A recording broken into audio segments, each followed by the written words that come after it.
You're listening to the Ministry Growth Show, brought to you by Reliant Creative, the creative agency for gospel-centered ministries.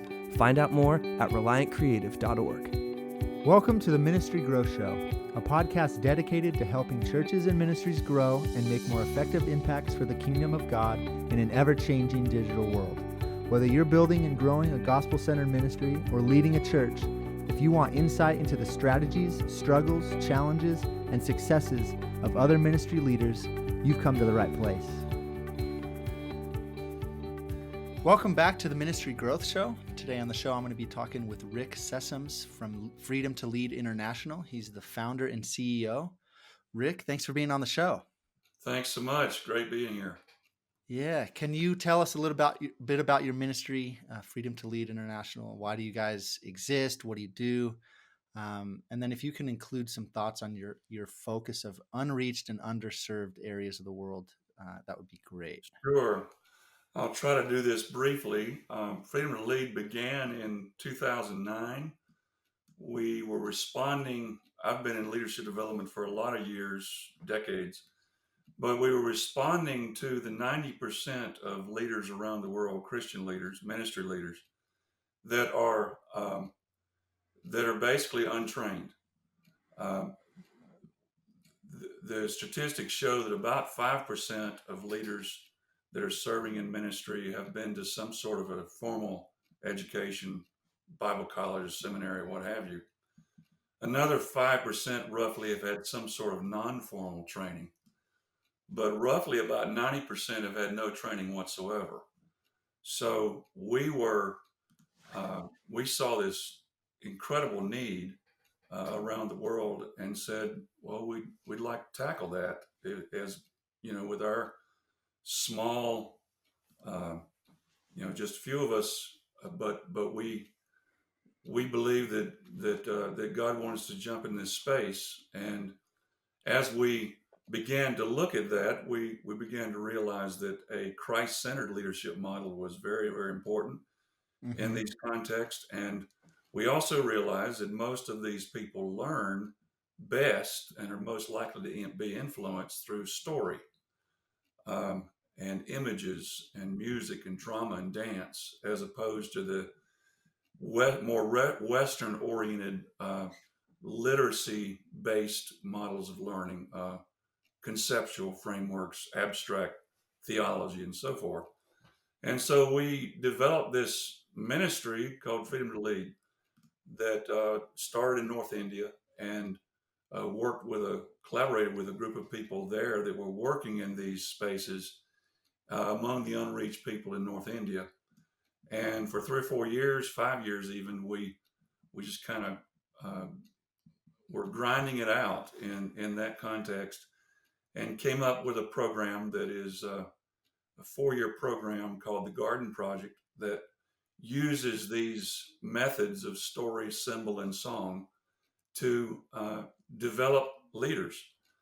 And since then, we've expanded into, I think, more than 50 countries throughout South Asia and Africa, and are looking right now in the Middle East and Central Asia and South Pacific and Latin America. So anyway, that's why we exist. I don't claim to be an expert at this story issue. Some people call it orality. We tend to call it story-centric simply because orality sometimes has the notion that people can't read. Whereas story-centric, I think, communicates that people learn best. They prefer to communicate in these story sort of frameworks rather than through 1, 2, 3 point sort of approaches. And we found that the vast majority of people we associate with resonate with that, and particularly the people in these unreached areas around the world. So we're seeing a lot of response to this. We have really targeted places that are difficult to reach, people that are working among the unreached in order to advance the kingdom in those places and around the world. Now, throughout your site, you guys use terminology like reproducing, multiplying, movement terminology. Are you guys familiar with and working with DMM, CPM, T4T type models within your ministry strategies paired with what you've learned about orality or story centric approaches? We are. In fact, DMM has been one of our partners. We have worked closely with DMM partners in Africa. Uh, Yunusa Jao is the leader of DMM in Africa, up in Abidjan, Cote d'Ivoire. We work with Aichi Biene in Ethiopia. We've been working most recently with Isla Tassi in the network he works with across East Africa that's based in Nairobi, Kenya, with Lifeway Mission. So there's a lot of people that we are working with we're trying to help them to maintain the movement. As Isla would say, he's deeply involved with DMM as one of the leaders in that part of the world, but he would say that leadership development, leadership is absolutely essential to maintain a movement. And so this leadership component is huge in their model of moving this forward. So we do work with those. We've worked with other lesser known groups like the British Train Network in South Asia. There's also a movement oriented thing that is focused on multiplication. Our strategy is very much a multiplication strategy. So yeah, these movement models are very important to what we do. Mm. Okay, cool. Now, what I'm really interested, because we are interested and passionate about story, is that story centric piece that you talk about. You've mentioned it already in this conversation. I'm in the middle of, like I said, offline reading your book, Leading with Story, and so this idea of a story centric approach is really fascinating to me. So, can you share what makes Freedom to Lead different from other mission organizations, and specifically talking about that story centric approach, how you guys started employing this story centered tool in the disciple making or DMM type models and leadership, using it within the leadership development context? Yeah. Well, as many people know, there are many ministries that are focusing on oral strategies. Mm-hmm. There are many of them are dealing in that areas. In the area of evangelism, using evangelism, Jesus Film is a classic example of Right. an orality approach to telling the story through the eyes of Luke.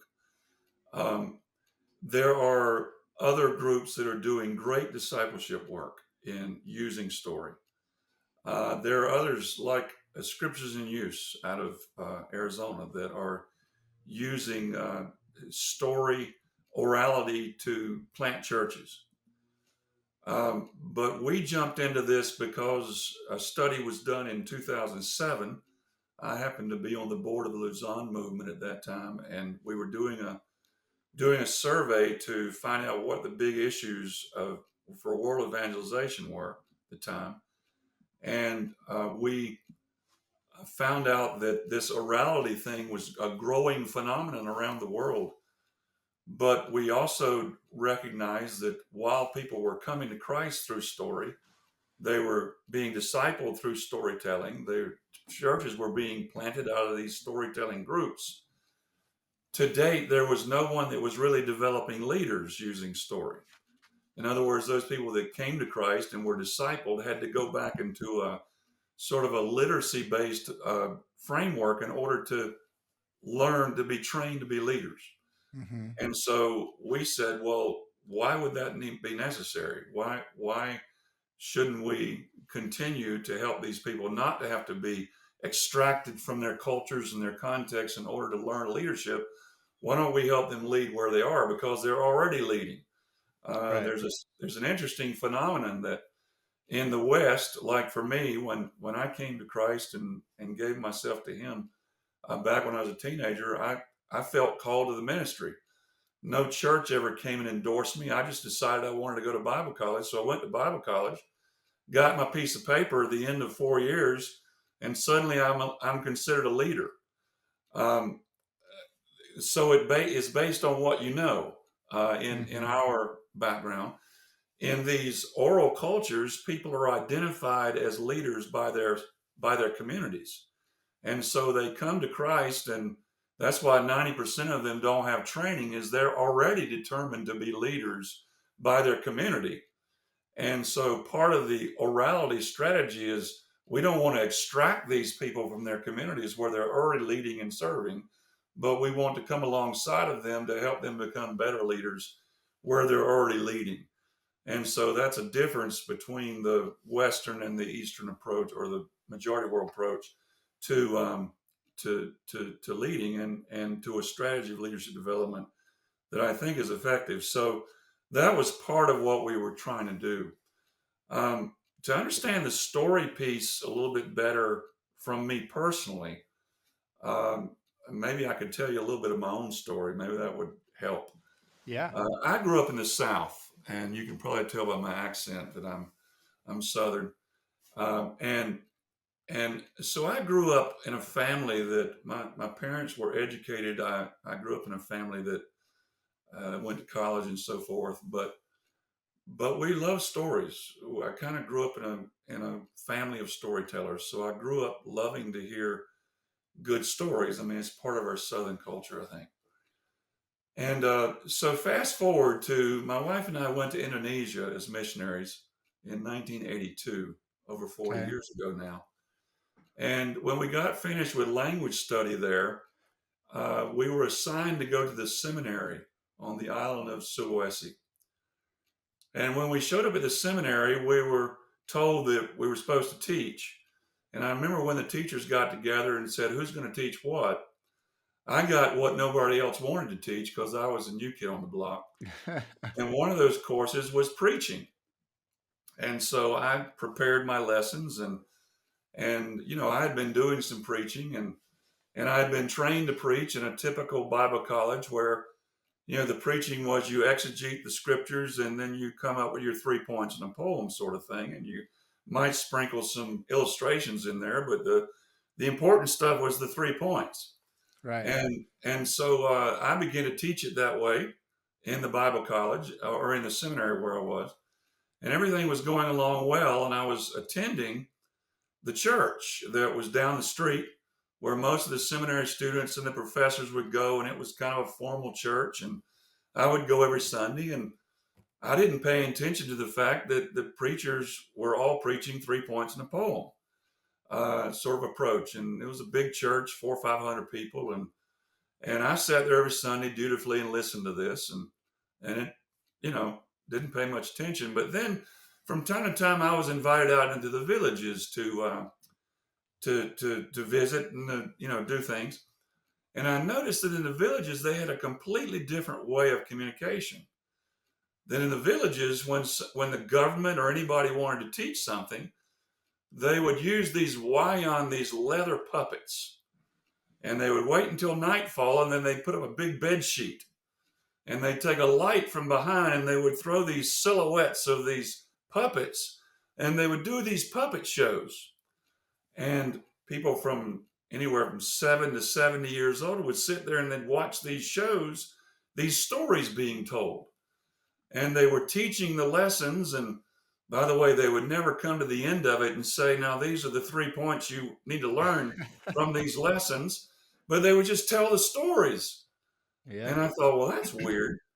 And so I went back to the seminary, and at the same time, I was listening to a series of lectures from a guy named Fred Craddock, who was teaching at the time at Candler School of Theology in Atlanta. And I was receiving his tapes. My mother and dad were sending me these tapes. And he was doing this guest lectureship at Princeton University on preaching as storytelling. And I listened to this and I thought, this is incredible. And so I got a crazy idea, Zach, that one Sunday when they needed a guest preacher at the church, I said, well, they came and asked me, would you fill in? And I said, sure. And so I said, could I tell a story? And they sort of shrugged their shoulders. They thought it was kind of weird from a white guy, but they said, sure, that's fine. And so I did. I stood up and told this story about a guy who died and went to hell. And of course, it was all based in scripture, but I never stopped and said, now, John 15 says this, I just told the story. And in the end, I closed the story without any explanation, no three points, nothing. And this, as I told you, this church was full of Bible college and seminary students and professors and stuff. I'd never seen any kind of response in this church at all. And at the end of the sermon, I just said, if you'd like to respond to Christ this morning, would you respond by raising your hand? And I think probably 40 or 50 people responded that morning. And I was scratching my head because I knew I didn't even tell the story very well. It was in broken Indonesian, Well, I went on from there, went back to class the next morning. And the next morning when I got on campus, the elders of the church showed up.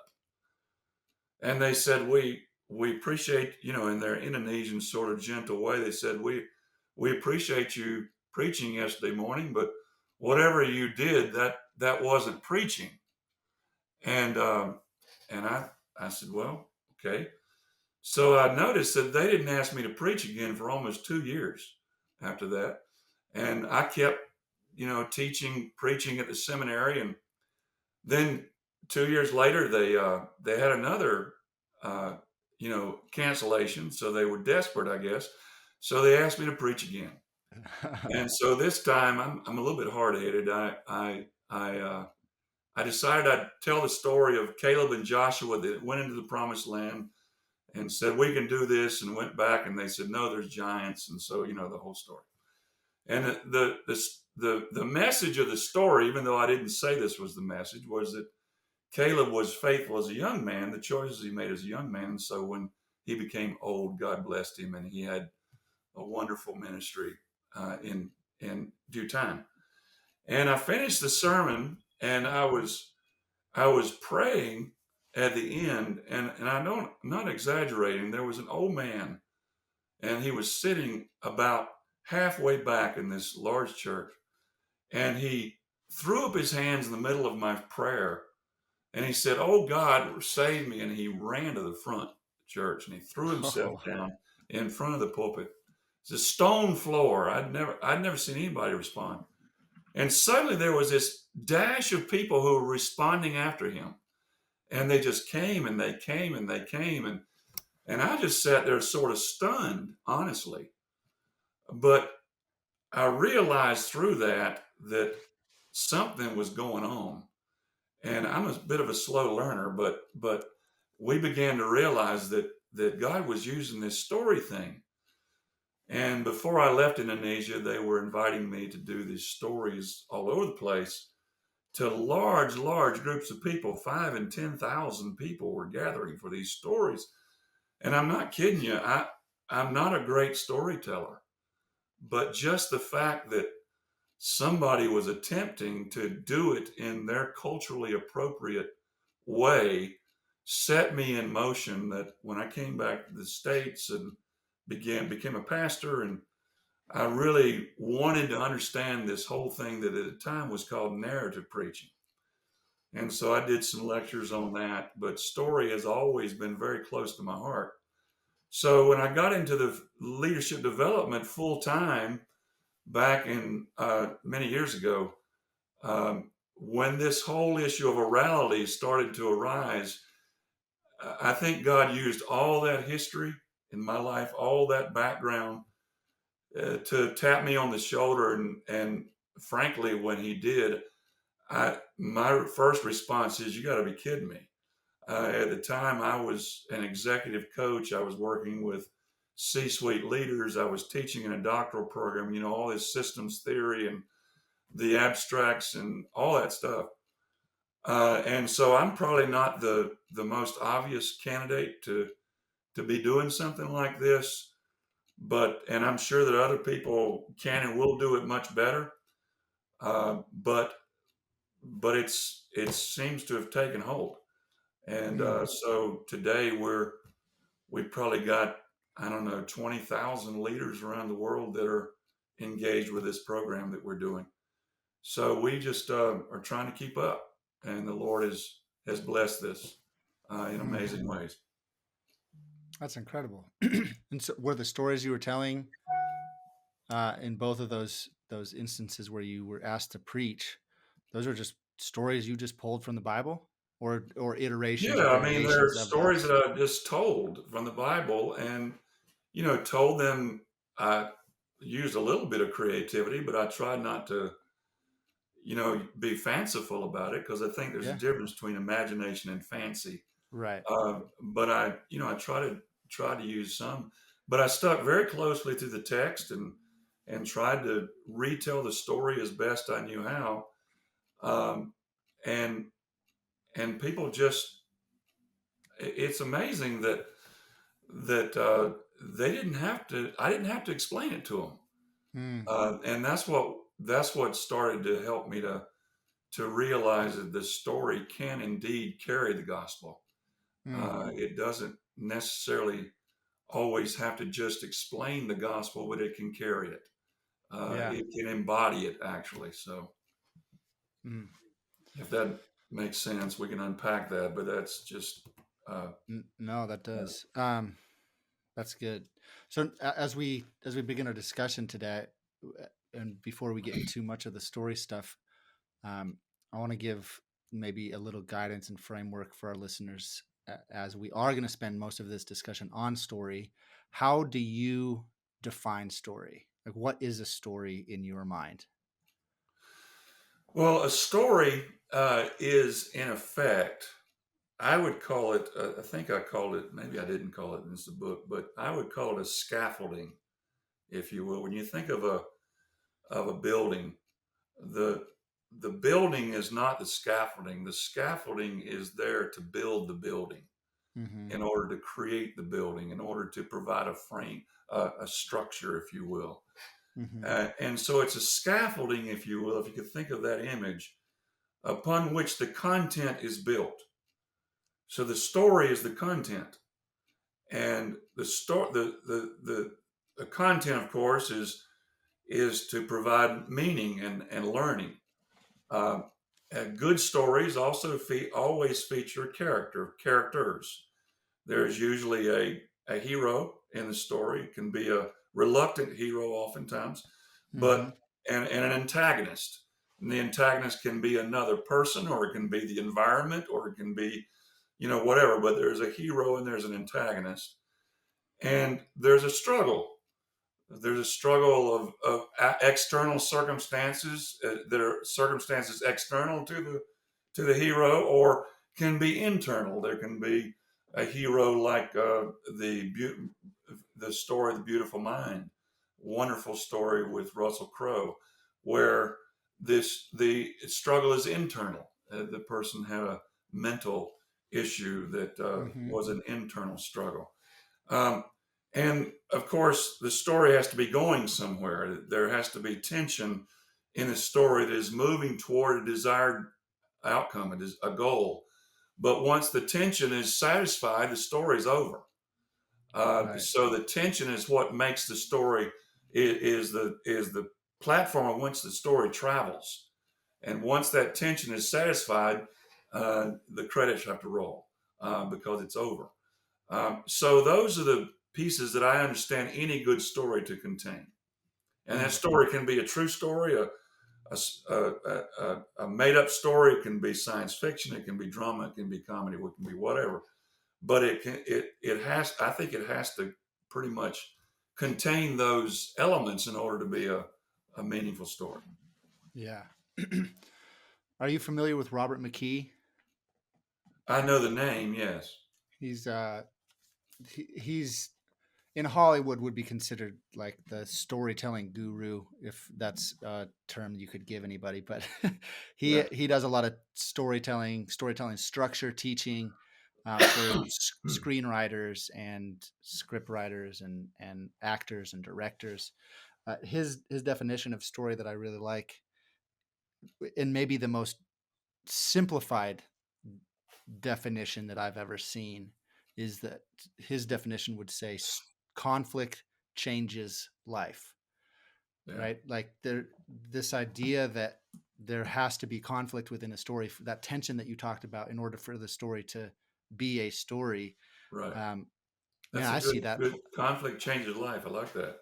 Yeah, and I see that play out within the entire biblical narrative. In every single Absolutely. story in the biblical narrative, in the Absolutely. Bible, there's constant conflict and some type of challenge or tension, and that is the story of our lives on repeat, over and over and over again. Right? This constant cycle and rhythm of Right. conflict changes life. Conflict changes life, especially for a Christian. Right? Like 18 years ago, I said yes to Jesus.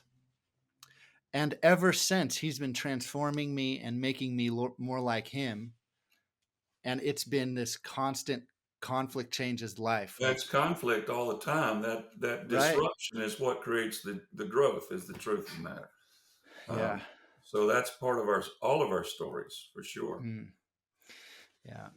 I, Story also, obviously, the word life is so important in McGee's definition, yeah. because story has to relate to your listener, Mm-hmm. and not necessarily that you have to tell him or her that it relates to them, but they have to figure that out for themselves. That's why I use the word meaning, because that's what story has the power to do that sometimes facts don't. Yeah. Is that story helps us to see ourselves within the framework of that story, and the most powerful stories are those that nobody has to tell us that. Yeah. Well, you talked about in your previous story example where for the first time you were seeing people react and respond to the stories that you were telling because you were sharing something within the oral tradition culture in which they communicated. Um, like we see this. I've been listening and I've been fascinated by what I'm learning in a show or podcast called the Bema Podcast, and it talks a lot about chiasms and chiastic structure within the biblical narrative, especially within the Torah, and how the the authors of the Bible, writing to an Eastern audience, wrote in these chiastic structures to hide the central piece of the story within the narrative. Like our tendency in the West is, like you said, like put it in a 3-act logical Yeah, structure so that we can know what this it's means right always off the linear. bat. Yeah, yeah. But this chiastic structure would make an attempt at hiding the key point of the story in the narrative, so Hmm. that as the listener or the reader walks through that story and like digs for that piece of treasure, when they do find it, because they had to put in effort to figure out what was going on and what the author was trying to say was the central piece or point or theme of the story, now I've found a piece of treasure and I hold on to that so much more significantly, Yeah, and yeah. bury it deep into my heart, because man, I had to work for that. I Because you had to found go. it. You found Yeah, it. I found it. I dug deep. I just wasn't there in a 3-part bullet Right, pointed right. logical presentation. And so I think that there's something like that that's going on within story. When we talk about story and story structure, and how we are wired to engage with all of humanity is wired in this way. Um, you see some truth to that within how scripture was written itself. So Yeah, I agree. I was recently with a group of global leaders, people we work with, and we're trying to think through how would we. We're working on an overview of the entire scripture to try to figure out how do we tell this story. And I had written up an outline that I thought was brilliant, and so I presented it to them. And it was all these themes, it was the themes of glory and grace and blah blah blah blah blah blah blah. Not that those things aren't important, please understand. But I'm a right. theologian, I've been to Bible college, I know this stuff. Let me tell So you how anyway, much I know. yeah. And so I got these themes, and I'm telling stories to explain these themes. And they were polite to me, but they said no no no no no. They said the first of all, they said the Bible meanders. the Bible is not real obvious in the way it tells a story. That's first. Mm. And the second is have you ever paid any attention, Rick, to the begats? Begats are important. Why?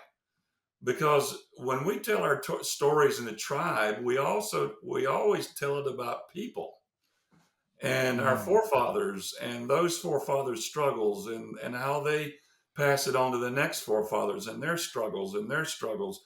And Mm. it's about these relationships and these conflicts of relationships and these interpersonal struggles. That is what creates, out of that comes the discovery of these themes, but it's not saying the themes up front and then using illustrations to explain the themes. You follow me? So that's critical to their understanding of how the story should be told. And that's brand new to me. I mean, literally that was a new awareness literally within the last 12 months. Mm. Man, that's fascinating. So I have to tell you, I first learned about you and your work while doing some research for some coursework that we've been working on and developing within our ministry, more specifically within the marketing space, but still relevant to what you talk about in your book and on your site and what you guys are doing in your ministry. But I saw the quote that you said 80% of the world's people belong to cultures that learn best through story, images, and music. They're most likely influenced through oral rather than literate means. Yet, more than 90% of Christian workers are using literacy-based communication. After I read that to myself, I said, and I've got to meet this guy first. He's obviously as passionate about storytelling as we are at Reliant. But with that quote and that statistic in mind, can you share maybe some of your high level thoughts on the power of story, and maybe specifically why the church could benefit from using this powerful tool more effectively, not just in or traditionally oral tradition cultures? Because I believe we are living through, with this digital world that we've been entering to for the last 2 decades or so, we're living through the greatest communication shift in human history. And especially in the West, what used to be a literacy-based culture is quickly moving to an oral tradition culture. I mean, it's said that by 2025, Facebook will have no words on it, that it will just be icons, images, and videos. And we're already seeing that move with most of the digital platforms. It's just icons and images and video and story. And so, man, how as the church, this is a big question. There's a lot of questions in this, so we can unpack this and spend some time on it. But how do we prepare ourselves within the church for that shift that is taking place? And I think you specifically, with what you guys are doing, already having functioned in this area, might have some really key insights.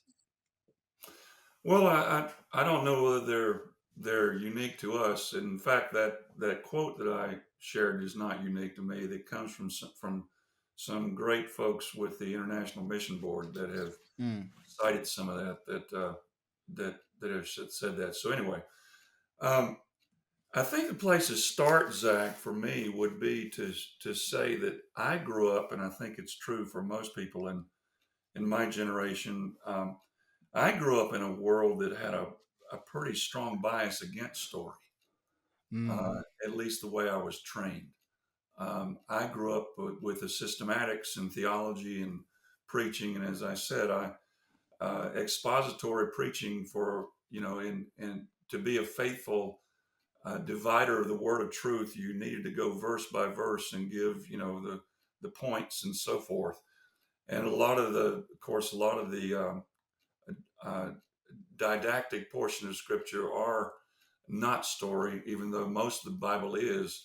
When you're teaching Romans, it's tough to see that immediately. So I think that I grew up in a church culture, at least, that had a bias against story, and the reason is I think it came to us honestly.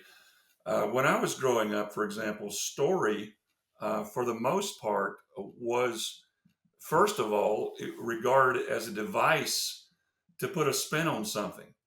It was used as a play to stretch logic, if you will. It meant untrue. On Mm. the words of my grandmother, on the tongue of my grandmother, she would send me for a loaf of bread, and she'd give me money for the bread, and I would go buy the bread, and she'd say, "Where the change?" And I'd say, "Well, I dropped it along the road or whatever." And she'd say, "Now, son, don't tell me a story." And Mm. so, story on my tongue growing up meant untrue.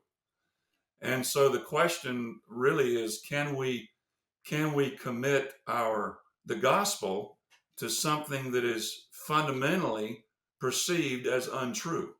That's first question. That's a critical question. Mm. So that's first. The second is that even if it's true, uh, story was. I got the impression that story meant lightweight. In fact, when I first started preaching, and I've done a bit of it through my lifetime, if you wanted to, somebody asked you, how was the preaching? And if somebody said, well, it was okay, he told a lot of stories, that Mm. meant there wasn't much to it. There wasn't much substance to it. If somebody really wants to get serious about preaching, they might tell a story to give people a break from the heavy stuff. But if they want to really get serious, they get back to the ought and must and should stuff. The 3 points, the propositional statements. Mm. That's what's serious. And so those things I think have biased the church towards story in ways that we aren't even conscious of. And then, of course, all of us have been to college, and higher learning is populated with white paper.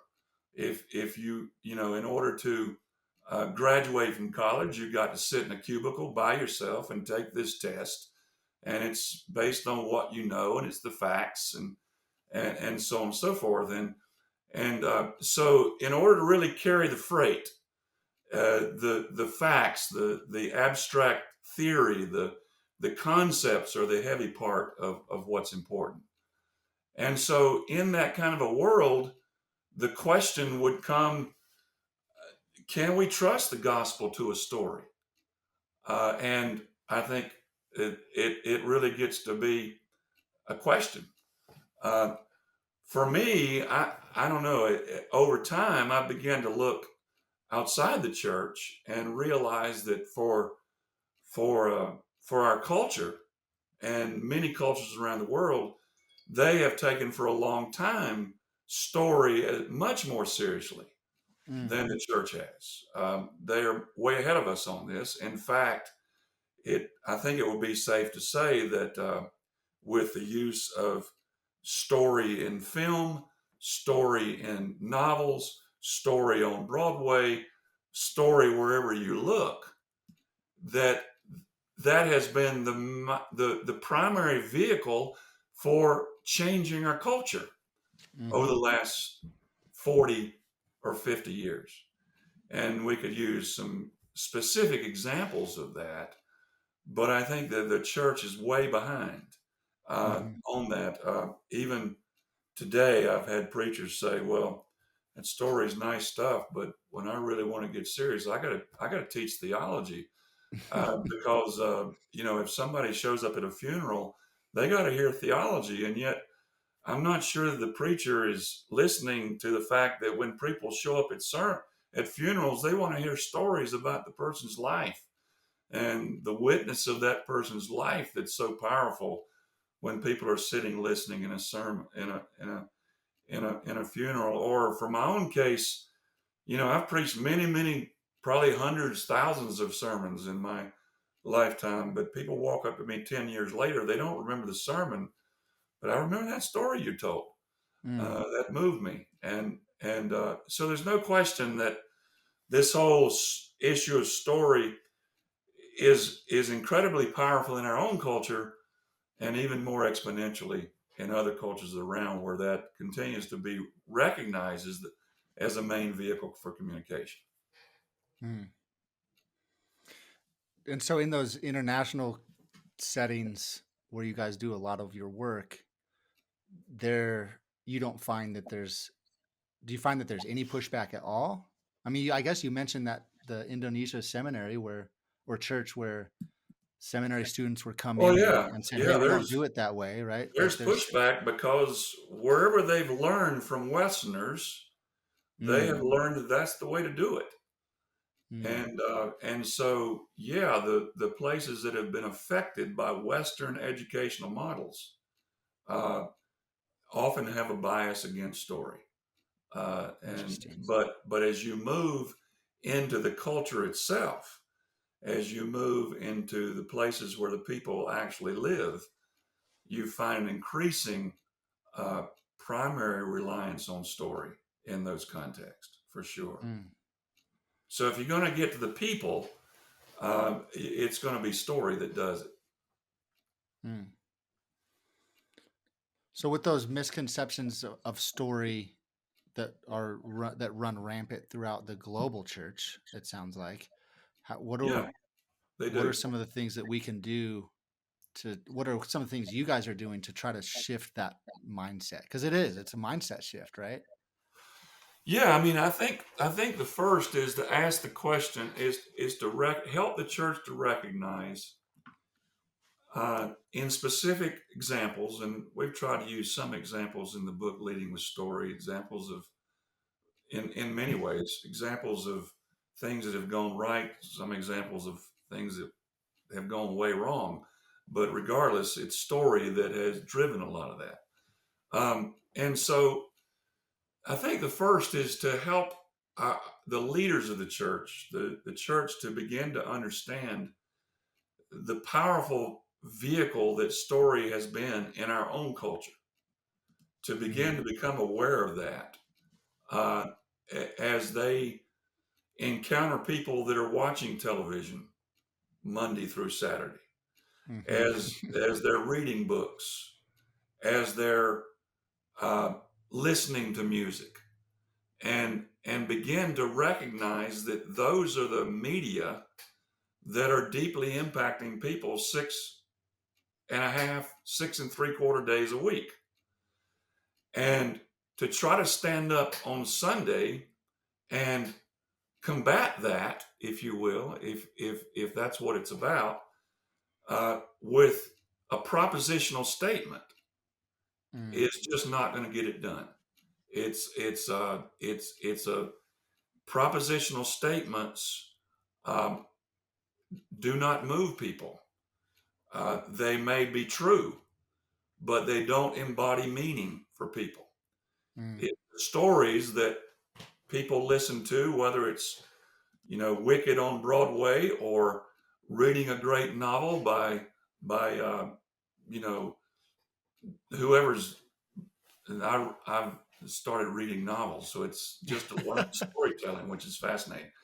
yep. Uh, and some of it is interesting stuff, but and all these media are moving people and influencing people in profound ways that we can't compete with if we're using propositional statements. Mm, And so a place to start is a recognition of that.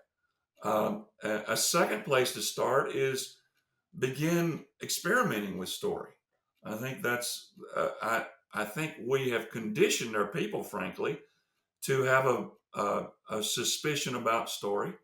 mm, But and so probably just going wholesale story is not going to work. So using story um, to communicate the truth is a place to start. We have people I think in the pews have been used to being spoon fed the truth and with a few illustrations sprinkled in. So I don't imagine it's going to work just to tell them the story and walk away like you hmm do in majority world cultures. But begin begin helping people to see the power of story and then talk about it. Talk about what you're doing and do what you're talking about. That's what I was trying to do in the context where I was, and people begin to expect story. In fact, mm, as we began down that road, but it is a process. It's not an overnight change that I don't think an overnight change is going to work. Yeah. Thank you for listening to this episode of the Ministry Grow Show. If you enjoyed it, we'd appreciate it if you rate and or review us on the iTunes store. And make sure you subscribe so you never miss an episode. If you have a story to share with other ministry directors and pastors, or know someone who would be an incredible guest on the Ministry Grow Show, let us know. We love connecting with ministry executives and sharing their wisdom and insight with our audience. Just send us an email at info@reliantcreative.org. And lastly, if you need help telling your ministry story, we would love to share how we can help in that process. Check out Reliant Creative at reliantcreative.org. See you next time.